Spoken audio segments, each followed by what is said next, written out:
আসসালামু আলাইকুম। Hello SSC 25, তোমরা সবাই কেমন আছো? আশা করছি তোমরা সবাই ভালো আছো। তোমাদের শেষ সময়ের প্রস্তুতি আরো সুন্দর হোক এবং তোমাদের সুন্দর একটা রেজাল্ট হোক, এই প্রত্যাশা আমি করি। এবং আমাদের এই পেজে এবং ইউটিউব চ্যানেলের সাথে তোমরা যুক্ত থাকবে প্রত্যাশা আমি করছি। বরাবরের মতো আজকে নতুন টপিকস নিয়ে হাজির হয়েছি। টপিকসের নাম হলো মফলা উচ্চারণ নিয়ম। এখান থেকে তোমার কিন্তু পরীক্ষার প্রশ্ন থাকবেই থাকবে।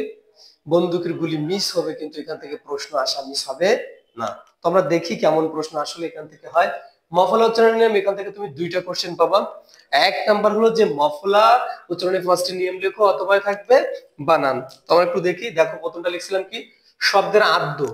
আদ্য মানে কিন্তু প্রথম। এর আগের ভিডিওতে আমি বলছি, তবু আবারও বলছি, আদ্য মানে কি প্রথম।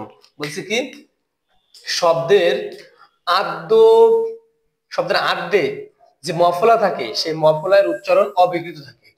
সেই মফলার উচ্চারণ কি থাকবে? অবিকৃত থাকবে। আচ্ছা, অবিকৃতি মানে কি? অবিকৃতি মানে উচ্চারণ হবে না, উচ্চারণ হবে না। ঠিক আছে। আচ্ছা, আমরা এখন যদি একটা উদাহরণ দেখি, যেমন আমরা যদি দেখি স্মরণ, কি দেখছি?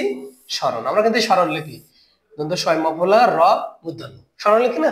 কিন্তু আমাদের কিন্তু ম উচ্চারণ হয় না। যেমন দেখো, দ্বন্দ্বসা থাকলে আমরা সচরাচর সেখানে তালবসা দিয়ে নেবো। ঠিক আছে, তালবসা রকর র দন্তন্য স্মরণ। এখানে কিন্তু আমরা লেখার সময় ম দিচ্ছি, তাই না? বরাবরই কিন্তু আমরা লেখার সময় এখানে মফলা নিয়ে আসতেছি, কিন্তু উচ্চারণ মফলা হচ্ছে না। দুই নম্বরটা কি? শব্দের মধ্য। মধ্য, মধ্য মানে কি? মধ্য মানে হলো মাঝখানে। তারপর লিখছি কি কিংবা শেষ। শব্দের মধ্যে কিংবা শেষে যদি মফলা থাকে, ওই মফলা থাকে, তবে সেই মফলার উচ্চারণ হবে না। দেখো আমরা শব্দের শেষে যদি দেখি, এই যে ছদ্ম, নট ছন্দ, কি ছদ্ম, ছদয় মফলা। আমরা কিন্তু মুখে বলছি ছদ্ম, কিন্তু অলরেডি লিখে নিয়েছি ছন্দ। আমরা মুখে যেটা বলবো সেটা উচ্চারণ করবো ছদ ছদ দাও করে দেবো ছন্দ। দেখছো এখানে শব্দের শেষের যে মফলা, মফলা কিন্তু উচ্চারণ হচ্ছে না। আমরা এক নাম্বার গেল, দুই নাম্বার গেল। আমরা এখন তিন নাম্বারটা দেখবো। তিন নাম্বারে বলছে কি ওমা, ল, ম, দন্তান্ন, গ, মূর্ধান্য এর সাথে মফলা থাকলে তার উচ্চারণ হয় না। যেমন দেখো, যে কথা সেই কাজ। যে জন্ম, জ দন্তান্নয় মফলা, জন্ম, তাই না? আমরা যেটা লিখছি সেটা কিন্তু এখানে বলছি না। তো আমাদের উচ্চারণের কাজ হবে কি, ঠিক আমরা যেটা মুখে বলবো সেটাই লিখবো। ঠিক আছে। আচ্ছা, যেমন দেখো আমরা জন্ম লিখছি জ নয়ময়, জন্ম মফলা উচ্চারণ কিন্তু হচ্ছে না। তো আমরা মুখে যেটা বলছি সেটা লিখছি কি দুর্কিত জন্ম মহকারে জন্ম। ঠিক আছে। চার নম্বরটা যুক্ত ব্যঞ্জন বর্ণে যদি মফলা থাকে, যুক্ত ব্যঞ্জন বর্ণে, সবাই তো তোমরা যুক্ত ব্যঞ্জন নিশ্চয় চেনো। যুক্ত ব্যঞ্জন বর্ণে যদি এরকম মফলা থাকে, সেই মফলা উচ্চারণ অবিকৃত থাকে। আমি আবার রিপিট করছি, অবিকৃত মানে উচ্চারণ হবে না। অবিকৃত মানে কি?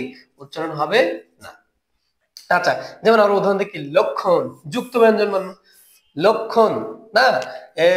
এই ক্ষীয়র ভিতরে কি কি থাকে? ক প্লাস মধ্যাংশ থাকে, আমরা এটা জানি কিবোর্ডে লেখা। কিন্তু আমাদের বইতে এখন ব্যবহার হচ্ছে এখানে কি ক প্লাস খ। তা ল ক্ষীয় ক্ষীয় মফলা মধ্যাহ্ন লক্ষণ, এখানে কি মফলা উচ্চারণ হচ্ছে না। তো আমাদের ঠিক যেটা আমরা মুখে বলবো, আমরা ঠিক সেটা লেখার চেষ্টা করবো। ঠিক আছে। যেমন ল ক লক, খ করে খন, লক্ষণ। চার নম্বর বলছিলাম। পাঁচ নম্বর কি? মফলাযুক্ত কতিপয় সংস্কৃত শব্দ। মফলাযুক্ত কতিপয় সংস্কৃত শব্দ সংস্কৃতি রীতি অনুযায়ী উচ্চারণ হয়ে থাকে। যেমন দেখো আমরা লিখছিলাম কি কুষ্মাণ্ড, কর সু করে কু, মধ্যাহ্ন শয় নফল মফলা আকার এটা কুষ্মাণ্ড।